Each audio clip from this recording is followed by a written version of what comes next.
Boa tarde a todos. Muita paz.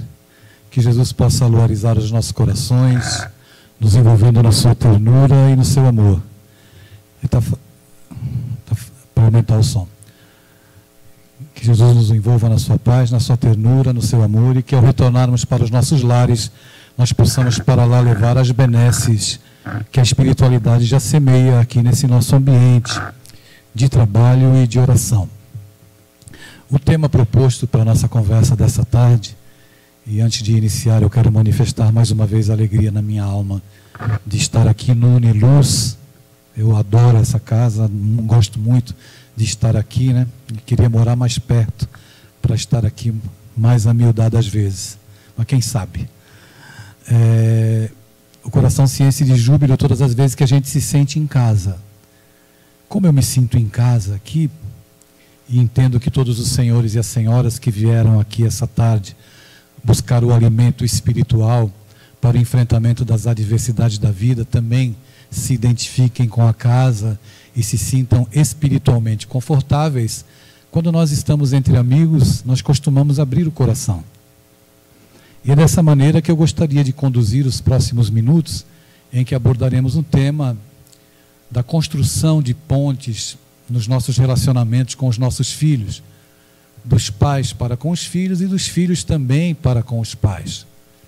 Esse tema é muito palpitante, instigante e emocionante, porque fala muito de perto ao nosso coração e principalmente às nossas dores.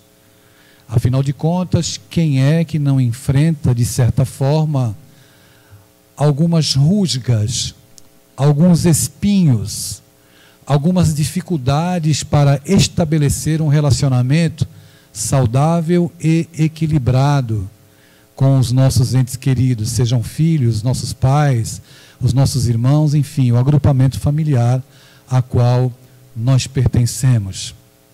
As pessoas se surpreendem quando dentro do lar, onde teoricamente deveria reinar o mais absoluto equilíbrio, onde as pessoas deveriam manter uma comunhão perfeita de pensamentos, tirando, é claro, as dificuldades do dia a dia, que são absolutamente naturais, mas as pessoas se assustam quando, dentro dos nossos lares, surge um filho no meio da sala da nossa casa, com o qual nós não nos identificamos de pronto e às vezes nos indagamos, mas de onde surgiu essa criatura que eu não a eduquei dessa forma e não passei esses valores para esse filho?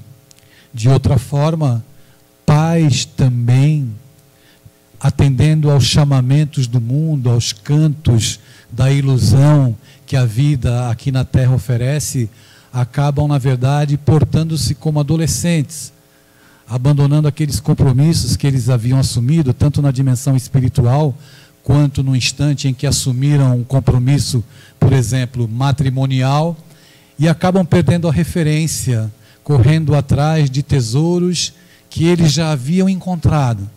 E por conta da sua fraqueza espiritual e da condição de aprendizes, acabam abandonando tudo aquilo que havia sido construído. Então é claro que num tempo de vazio existencial muito grande e absoluto no coração de muitas pessoas, nós precisamos iniciar um novo período na nossa vida, revisitar alguns conceitos que já acalentamos em algum instante, ou que ainda servem de combustível para a nossa alma, para manter acesa a chama da nossa fé. Nós precisamos construir pontes. Nesse mundo de tantas dificuldades, tantas lutas, tantas lágrimas e tantas dores, as pessoas se encontram aturdidas e atormentadas, sem conseguir acessar o coração de outros seres humanos que podem partilhar da experiência na família ou no mundo aí fora. As pessoas estão fechadas, incrustadas, entrincheiradas em conceitos que só fazem aumentar o sofrimento. Então hoje, ao passar por uma semana muito difícil, o nosso país vem passando por dias muito difíceis. Quando contemplamos com esses desencarnes coletivos, essas almas que são arrebatadas todas juntas, chamadas de volta à pátria espiritual, o nosso coração por vezes se apequena Isso não significa que não tenhamos fé. Isso não significa que não somos espíritas. Significa que é um período difícil mesmo, num planeta de provas e expiações, onde você testemunha a dor e a lágrima do teu semelhante via TV ou pelas mídias que fazem parte do nosso cotidiano, e o nosso coração fica apequenado, fica angustiado e fica sofrido. E se os nossos valores, a nossa estruturação psicológica, emocional e espiritual não estiver sedimentada em bases sólidas, nós sucumbimos. Nós sucumbimos. Se não tivermos uma base sólida para compreender o que se passa no mundo de hoje, nós acabamos sucumbindo. Então, os casos de depressão e de tristeza não param de crescer. Os médicos, a ciência não para de classificar novas fobias emocionais, novas problemáticas no campo da intimidade humana, porque o homem chafurda-se na desesperança.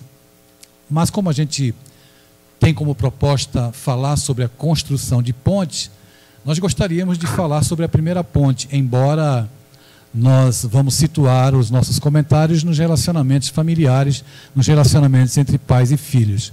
Mas a gente precisa passar por algumas pontes muito importantes na vida de todos nós. Nessa tarde, quando a gente se recolhe aqui no Uniluz para refletir com a lente da doutrina espírita sobre as problemáticas humanas vivenciadas nesses dias, nós não podemos nos esquecer de pensar na grande ponte erguida por Jesus, construída por Jesus para chegar aos nossos corações. Essa ponte se chama doutrina espírita. Sem ela, muitas das nossas dúvidas, muitas das nossas dores e das nossas dificuldades, nós não teríamos estrutura para suportar, para lidar com o que acontece. Sem a ponte da doutrina espírita, que nos conduz para a dimensão espiritual, nos conduz ao encontro do Consolador, nós teríamos dificuldade de lidar com tudo que está acontecendo aqui na Terra. Então, o Espiritismo é, de fato, uma ponte segura, né? Alicerçada sobre os três aspectos, científico, filosófico e religioso, dando a nós outros, hoje, a possibilidade de transitarmos no meio da tempestade, e a tempestade está intensa. A tempestade que assola o planeta Terra, que assola o nosso país e que bate à porta dos nossos lares, sem que tivéssemos essa estrutura para transitarmos no meio da tempestade, certamente seria muito mais difícil e muito mais complicado. Eu peço licença para falar pessoalmente a meu respeito. Eu não sei onde eu estaria hoje se não tivesse conhecido a doutrina espírita nos anos de agrura que eu passei, de dificuldade na minha vida. Então, se eu estou aqui hoje, não é? Passados alguns anos, uns bons anos, algumas décadas, para quem tem 59 anos e conheceu a doutrina espírita com 28, 29 anos de idade, há 3 décadas praticamente, certamente o Espiritismo fez por mim muita coisa e continua fazendo, quando eu nem imaginava escrever um livro, quanto mais 87 livros, né? E chegar até hoje na presença dos senhores e das senhoras.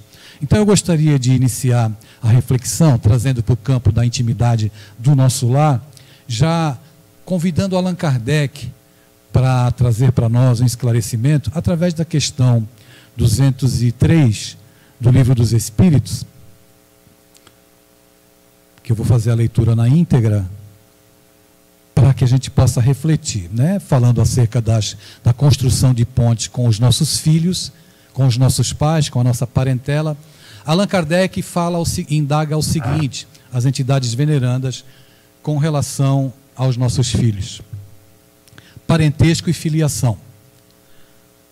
Os pais transmitem aos filhos uma porção de sua alma ou limitam-se a dar-lhes a vida animal, a que uma nova alma mais tarde vem acrescentar a vida moral?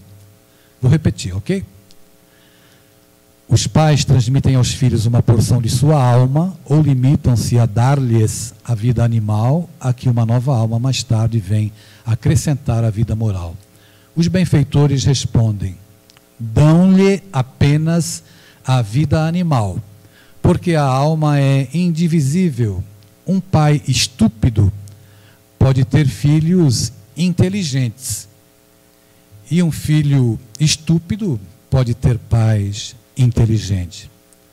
Toda a nossa perspectiva de compreensão dos nossos relacionamentos familiares ou na construção de pontes com os nossos filhos, refletindo nestas questões com a lente que o Espiritismo traz para nós, com essa ponte de entendimento das situações dolorosas que nos visitam na intimidade doméstica, toda a perspectiva muda.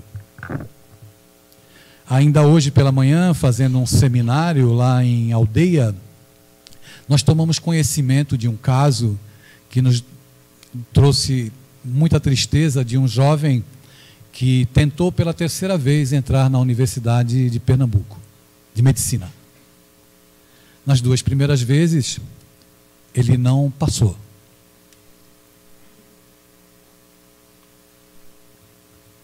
Ao fazer a terceira tentativa, os pais já o cobravam e o alertavam que, se ele não passasse a terceira vez, eles não iriam gastar mais dinheiro com ele. Ele fez o exame e não passou. Angustiado, amargurado e torturado, ele se suicidou. Dias depois saiu a nota do Enem e ele passou. Então causa espanto na gente como pai, eu sou avô, e surpresa que nós tenhamos ainda como visão de felicidade para os nossos filhos apenas o sucesso acadêmico. Já foi tema de abordagens minhas aqui no Uniluz, nós já comentamos a respeito da visão equivocada que a sociedade humana ainda tem nos tempos atuais, de que a felicidade só pode vir através de uma formação acadêmica que garanta um status social e também uma conta bancária poupuda para quem se forme. Já falamos aqui acerca do equívoco que é cometido pelos pais e educadores em geral, quando, numa cobrança exagerada dos nossos filhos, nós exigimos deles um desempenho, e muitas vezes aquele desempenho é para satisfazer o nosso próprio ego como pais e educadores. Muitas vezes nós projetamos neles as nossas frustrações, e também queremos extrair deles a alegria do sucesso, que nós não conseguimos na vida, mas que eles devem nos satisfazer. E diante dessas situações, os conflitos se instalam, e não são raras as dores, não são raros os casos de suicídio, em que muitos jovens abdicam da vida por não conseguirem atender aos apelos da família, e a família é levada de roldão pela proposta de felicidade que a nossa sociedade atual traz. Qual é a proposta de felicidade? É a proposta de alcançar o sucesso possível, o gozo possível, dentro de um mundo material, que vende valores podres. E nós, na maioria das vezes, continuamos comprando e adquirindo valores podres, fazendo com que os nossos filhos fiquem cada vez mais fragilizados emocionalmente, psiquicamente e espiritualmente. Diante dessas situações, vale a pena nós refletirmos acerca de quem realmente são esses espíritos que habitam conosco a nossa casa. Se eles atendem aquilo que de fato eles são, ou se eles representam um papel para se adequar àquilo que a família espera e exige deles. Eu explico. Nós, pais, temos alguns modelos comportamentais que são comportamentos atávicos. Nós herdamos esses comportamentos.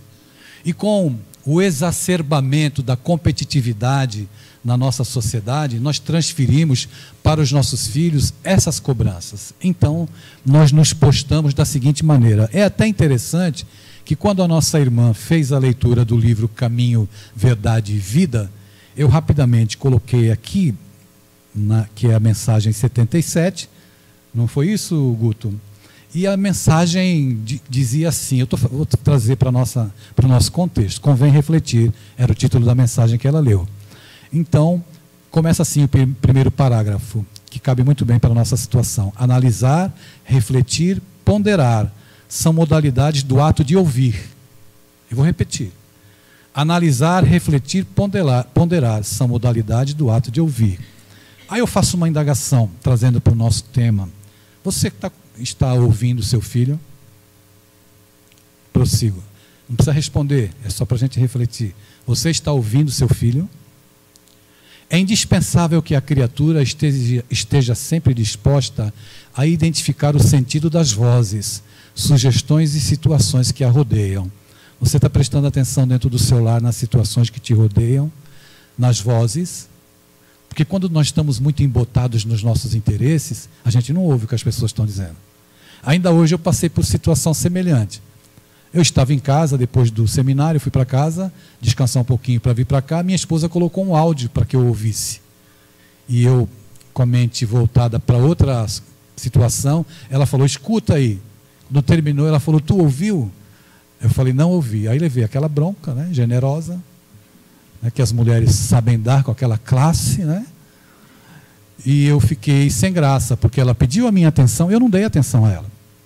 Eu estou dando esse exemplo porque essa situação acontece e é recorrente no nosso cotidiano, principalmente com os nossos filhos.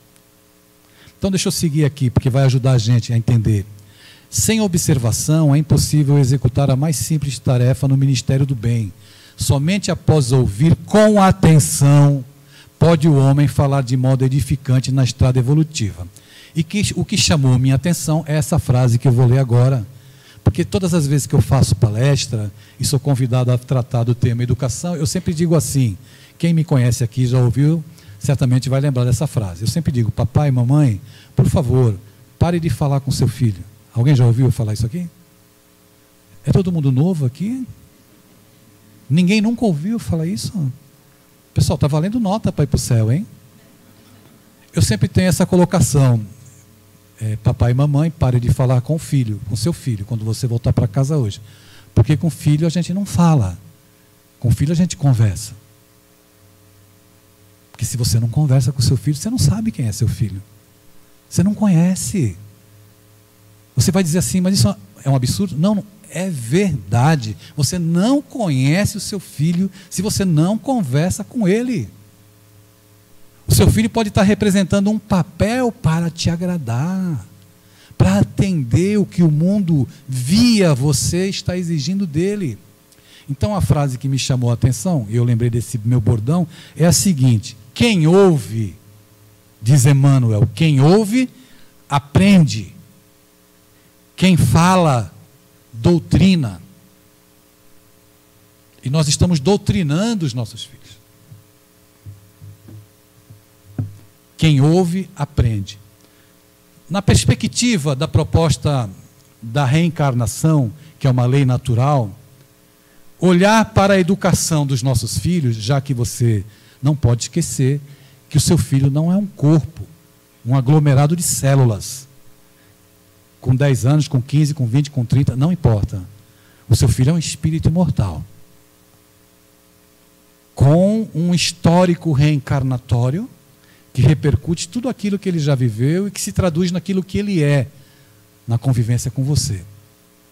Mas como nós temos o malveso de viver dizendo sim para o mundo e não para nós, porque eu preciso estar de bem com o mundo e invariavelmente fico de mal comigo, os nossos filhos, que são criaturas muito frágeis emocionalmente falando, embora existam alguns filhos terroristas, manipuladores, emocionais, não é? É a condição do espírito que já viveu muitas vezes, alguns são.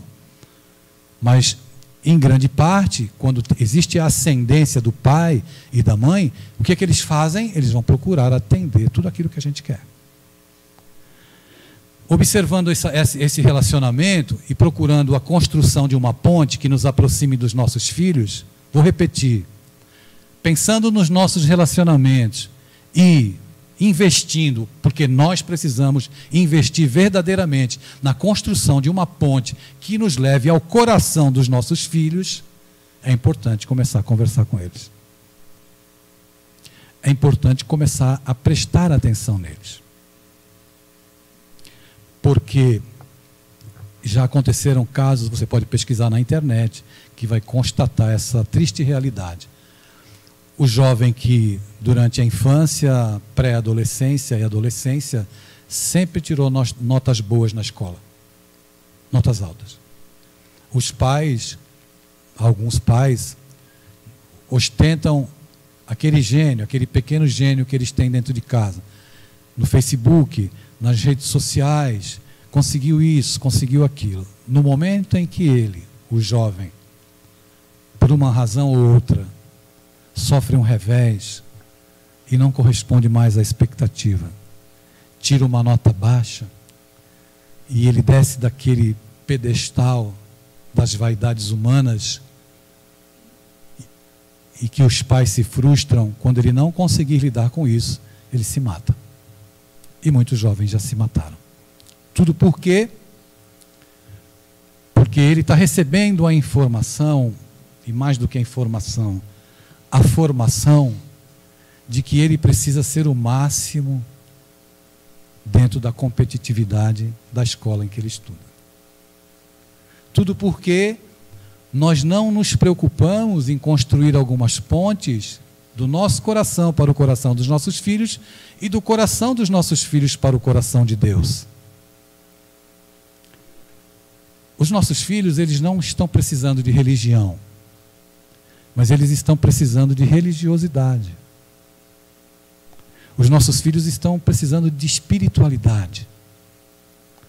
Porque da mesma maneira que nós somos afetados, eles também são afetados. Lá no livro dos Espíritos, na pergunta 459, Allan Kardec indaga assim: os espíritos influenciam os nossos pensamentos? O pessoal está valendo nota para ir para o céu. Se alguém quiser responder, ganha um ticket para andar no aeróbus no nosso lar hoje à noite ainda. Não é? Muito mais, os espíritos influenciam os vossos pensamentos muito mais do que imaginam. Na maioria das vezes são eles que vos dirigem. A partir dos 18 anos que eles nos dirigem? Sempre. Se os espíritos nos influenciam sempre, eles influenciam os nossos filhos, as crianças, os jovens, nós outros. Todos nós vivemos nesse intercâmbio. Nós estamos mergulhados num oceano de energias mentais. Não é? O ambiente do vosso lar, a vossa casa. Quem entrar na sua casa agora, se for um médium sensitivo, ele é capaz de dizer se existem discussões, brigas e desarmonias constantes na sua casa. Por quê? Porque a psicosfera da sua casa é formada por todas as mentes que lá habitam. Então lá estão as suas energias mentais e as energias mentais da sua parentela. Então você acaba captando e sentindo, de maneira que nós atraímos para o nosso convívio essas entidades.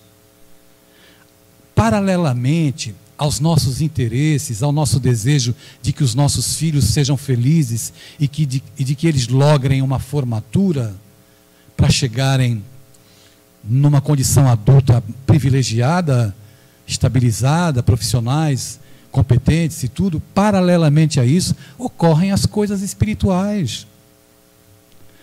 Meus amigos, por que a casa está cheia hoje? Porque nós precisamos desse alimento espiritual.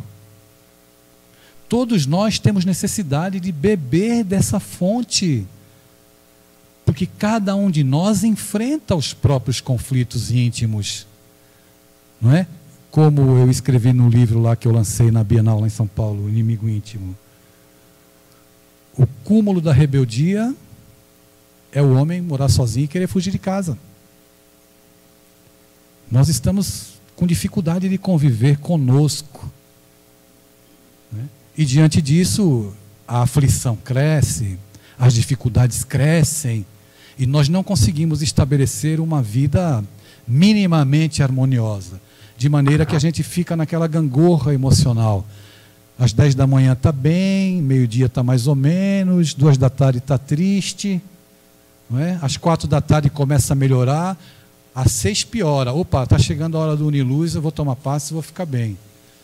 Então nós ficamos alternando essas emoções, porque nós estamos sendo fustigados por tudo aquilo que o mundo vende, por tudo aquilo que acontece à nossa volta e pela dificuldade que a gente tem de acessar o coração das pessoas. Nós precisamos construir pontes para chegar no coração das pessoas.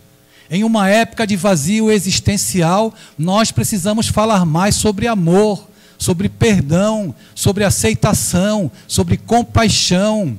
Seu filho pode estudar na melhor escola de Recife, na melhor universidade, mas lá ele vai aprender coisas do intelecto. Ninguém vai falar com ele sobre compaixão. Ninguém vai falar com ele sobre misericórdia. E nós que estamos aqui, estamos carentes de misericórdia. Nós estamos necessitados de uma reflexão verdadeira, porque estamos cansados de sofrer, de viver as angústias de um tempo que não corresponde aos nossos anseios. Então, onde buscar o alívio, o lenitivo para essa dor que angustia e que asfixia a nossa alma? É na construção dessa ponte com Deus. Mas espera aí. Como é que eu vou até Deus? Agora, a receita não é boa. Nós só vamos a Deus através dos nossos semelhantes. Quem? Nossos filhos, nossa esposa, nossa família. Cada criatura humana com a qual nós nos relacionamos é um degrau para que a gente possa chegar a Deus. Mas aí ficou ruim, né? Porque existem algumas pessoas que são intragáveis. E isso não apenas no círculo exterior. Dentro de casa existem pessoas intragáveis. Dentro do lar existem pessoas com as quais eu não me afino. Ou alguém aqui nunca ouviu dizer de um filho dizer assim: não suporto meu pai. Ou algum pai dizer e afirmar: não suporto meu filho. O mundo está cheio dessas provas. Como é que a gente faz? A gente come com batata as pessoas que nós não gostamos, a gente abraça e beija dizendo que ama sem sentir na verdade isso, ou nós entramos num processo de derrubar os muros das mágoas, dos rancores, dos sentimentos mal resolvidos, para construir pontes de tolerância.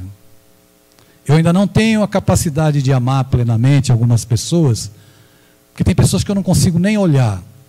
E se não existe uma explicação plausível para essa ojeriza que a gente alimenta contra quem quer que seja, para o momento atual, existe alguma outra explicação.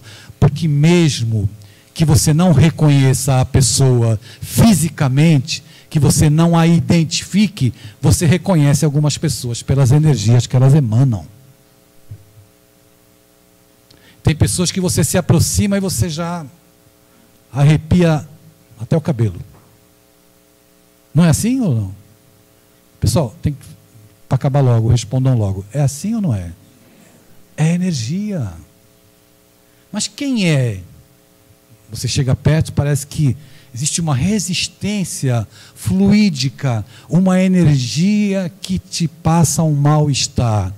É claro, nós nos identificamos com o sentimento de repulsa energética, porque a gente não consegue lidar com algumas situações que vêm do passado, que carregamos, do nosso histórico espiritual.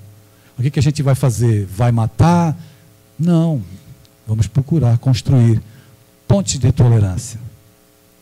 Situações que nos permitam viver de maneira que o outro, aquele que eu não suporto, não roube a minha paz. Não desperte em mim esses sentimentos que me angustiam. não tire o meu sono. Nós precisamos estar vigilantes para que a nossa mente fértil, olha, a nossa mente é muito fértil, não fique elaborando situações, não é? Se eu pegar de novo, eu vou dizer isso, vou falar aquilo, aquilo outro, vou dizer, eu perdi tempo, por que eu não falei antes? Então, a gente vai elaborando e o nosso metabolismo vai se alterando e a gente vai sentindo uma angústia, um desconforto. É assim, não? É ou não é? Ainda bem, eu pensei que era só comigo. Dá aquela coisa por dentro e você tem vontade de sair correndo. E aí, sem que a gente perceba, vai acontecendo uma sobrecarga fluídica de você que engorda mais do que comer no Natal e Ano Novo. No final do dia, você começa com raiva de alguém, com dificuldade, e no final do dia você está obeso de fluidos deletérios. Aí a gente vem para o Uniluz, para aplicar um passe, para poder se sentir novamente inteiro. Então, a grande dificuldade não é com o mundo, a grande dificuldade é com a gente. Somos nós que alimentamos esses sentimentos deletérios e ruins que fazem com que as menores possibilidades de se construir um relacionamento salutar e saudável sejam jogadas ao chão. Imagine isso então, quando ocorre dentro da nossa casa. Para você não se sentir confortável dentro do próprio lar, com os filhos, com a esposa ou com o marido, seja lá com quem for, é muito complicado. E diante disso a gente precisa se estruturar. Precisa revisitar alguns conceitos. Construir pontes pede que tenhamos fundações seguras. Construir pontes novas pede que nós construamos essas pontes por sobre os nossos preconceitos, por sobre aqueles conceitos arraigados na nossa alma que nós insistimos em alimentar. Então, para construir uma ponte sincera, eu preciso sedimentar as minhas bases numa vontade sólida e em sentimentos renovadores. Nós precisamos, não é? Isso não é tão fácil assim, dar uma oportunidade para aquelas pessoas com as quais nós não nos afinizamos. Então, é um desafio íntimo, é um convite íntimo para as nossas almas. Eu gostaria de convidar os senhores e as senhoras para que juntos possamos simbolicamente, espiritualmente, deixarmos o peso das nossas angústias agora. Procure se desconectar de tudo aquilo que te traz desconforto. Relaxa por um instante. Acomode-se o melhor possível na cadeira, embora a cadeira não seja uma cadeira confortável. Se eu pudesse pedir para as meninas largarem as bolsas, eu pediria, mas vai ficar ruim, né? Procure se acomodar confortavelmente. Ouça a minha voz. Todos nós estamos na condição intransferível de necessitados do pão espiritual. Então, eu gostaria de vos convidar para um encontro com aquele que diz que tem o jugo leve e suave. Vinde a mim, que eu vos aliviarei. Vinde a mim todos vós que estáis cansados, todos vós que transitam pelo mundo ao peso das angústias e das dores. Desligue-se, desconecte-se de qualquer sentimento angustiante. Tire da sua tela mental a imagem da situação que vive se repetindo dentro da tua mente, e a cada vez que ela se repete, ela te traz sofrimento. Procure trazer agora para a tua tela mental a imagem de um riacho de águas borbulhantes, de uma flor do mar. Respire profundamente e traga para a sua tela mental a imagem de Jesus. O profeta Nazareno que nos disse que nos daria a paz. Eu vos dou a minha paz. Eu não vos dou a paz do mundo, pois essa paz o mundo não vos tem para dar. Eu vos dou a paz de Deus. A paz que só Ele é capaz de te ofertar. Se porventura chega à tua mente em forma da imagem de um ente querido que partiu e a saudade visita o teu coração, que as vibrações desse momento possam ser depositadas como flores de gratidão àqueles que compartilharam conosco a experiência da vida na Terra. Tenham partido prematuramente ou não. Vamos construindo uma ponte de luz, genuína, verdadeira, cristalina, que do nosso coração se transporte para o coração daqueles que nós amamos. Mestre Jesus, derrama sobre todos nós as tuas bênçãos de paz. Ponde no coração do homem a bondade, a caridade, a compaixão. Ponde acima de tudo no nosso coração a compreensão, a aceitação das coisas que a gente não pode mudar. Estamos aqui necessitados do teu amor e da tua paz. Nos ajuda a construirmos pontes de equilíbrio, de amor e de ventura. Compassivo Senhor, nós acreditamos na tua promessa amorosa e te pedimos que esteja conosco hoje e sempre. Graças a Deus. O Espírito Maria Dolores diz assim para nós: quando encontrarmos alguém angustiado, atarantado, seja dentro do lar ou nas atividades que nos envolvem na semana, ela nos pede que tenhamos compreensão para com esses que, a um simples bom dia, redarguem com palavras de amargura, com o fel da tristeza e da melancolia. A construção das pontes a que nos propomos nessa reflexão da tarde, que nos encaminhamos em breves minutos para o encerramento, elas devem partir de nós. Revisite o seu coração. Sedimente as bases das pontes novas para uma vida mais feliz e mais harmoniosa, com sentimentos genuínos e verdadeiros. Não exija mais das pessoas que elas sejam aquilo que você quer. Não imponha às pessoas que elas atendam aos seus conceitos do que é correto e do que é errado, para que você possa amá-las. Não ame ninguém sob condições. Ame apenas. E assim a ponte do amor será erigida da tua alma para a alma das pessoas com as quais convives. Mas é preciso desconstruir esses valores podres, porque eles não nos levarão a lugar nenhum. Esse Mestre, esse Cristo, esse Jesus, estava aqui na porta do Uniluz quando eu cheguei.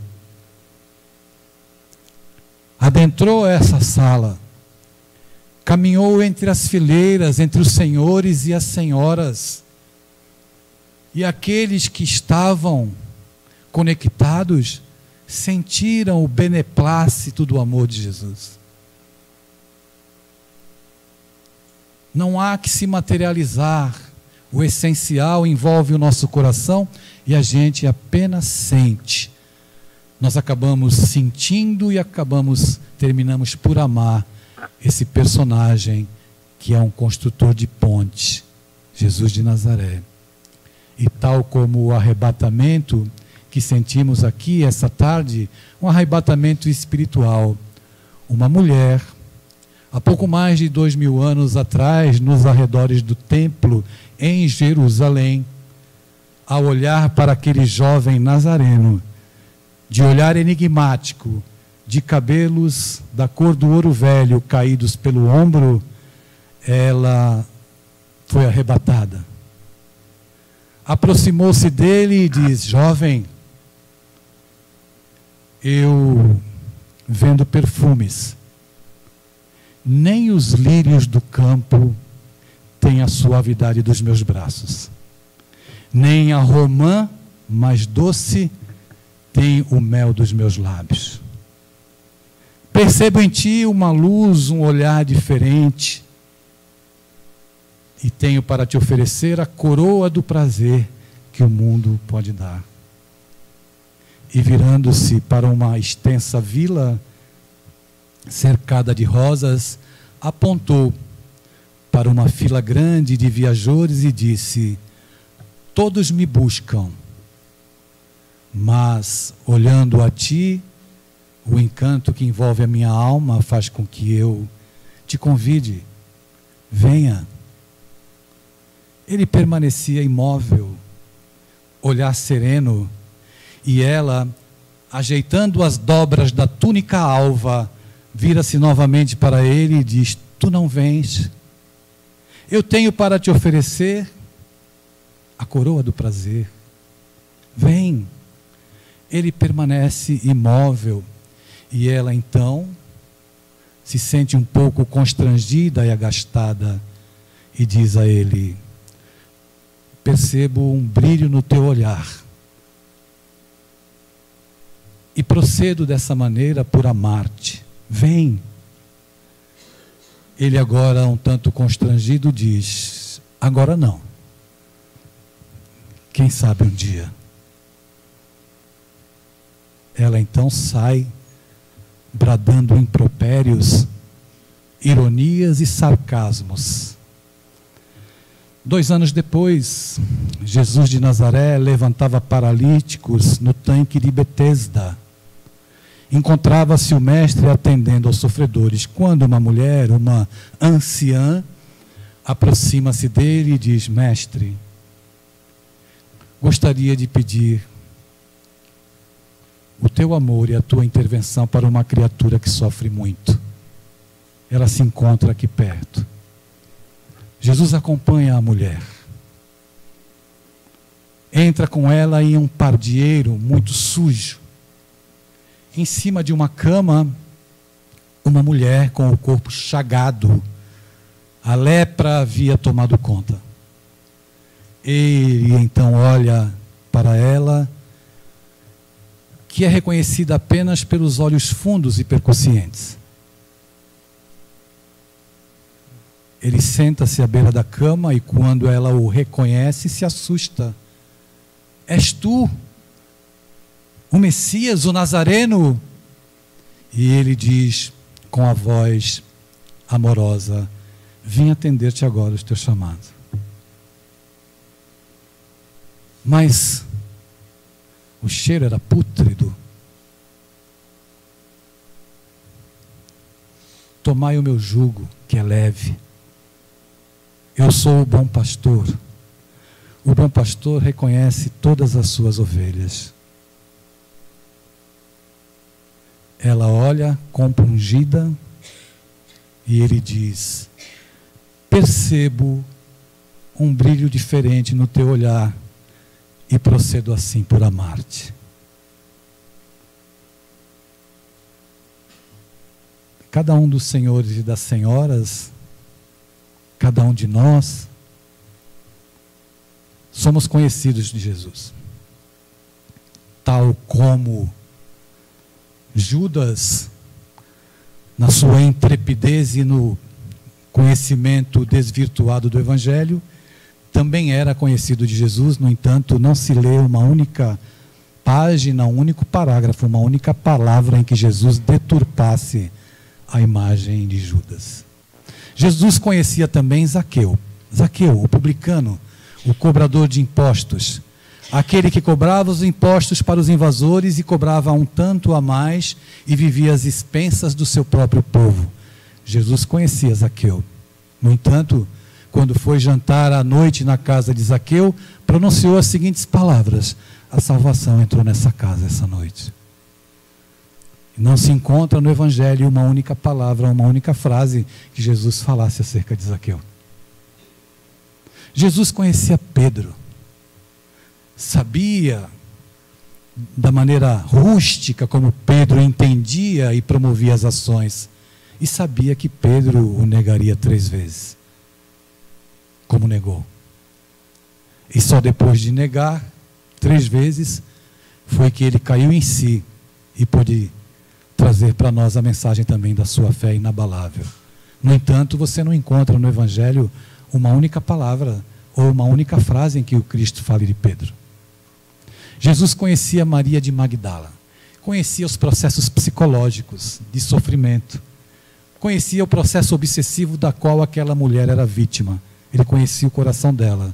No entanto, você pode virar o Evangelho de ponta cabeça, que você não vai encontrar uma única palavra do Mestre que trate Maria de Magdala de maneira pejorativa. Jesus conhece você da mesma maneira. Ele sabe das suas limitações, mas também sabe dos seus valores e dos seus potenciais. Sendo assim, conhecedor de quem nós somos, ainda assim Ele confia a todos nós a construção de pontes novas nos nossos relacionamentos. Todos nós somos convidados a sair do lado da ponte daqueles que se queixam e passar para o lado da ponte daqueles que têm muito a agradecer, porque todos aqui têm muito a agradecer.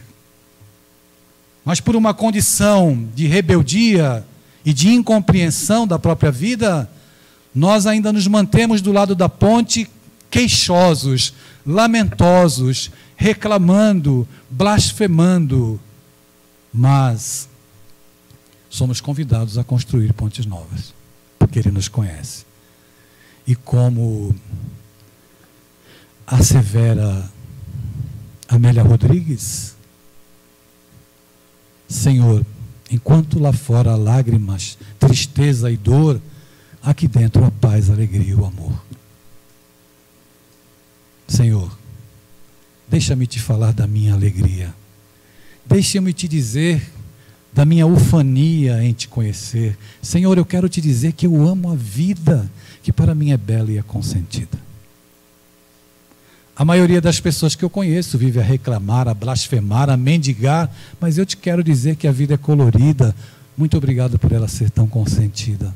Eu quero dizer-te, Senhor, da minha alegria de viver e, sobretudo, da glória que é te conhecer. Muito obrigado pelo que me destes, muito obrigado pelo que me dás, muito obrigado pelo ar, pelo pão, pela paz, muito obrigado pela beleza que os meus olhos veem no altar da natureza. Quando nós olharmos para as belezas da vida, que são muitas, tirarmos o nosso olhar, que se encontra hipnotizado pelas mazelas do mundo, com o nosso olhar novo, nós teremos condições de assumir de fato a nossa missão de construtores de pontes para fazer um mundo melhor. Muita paz.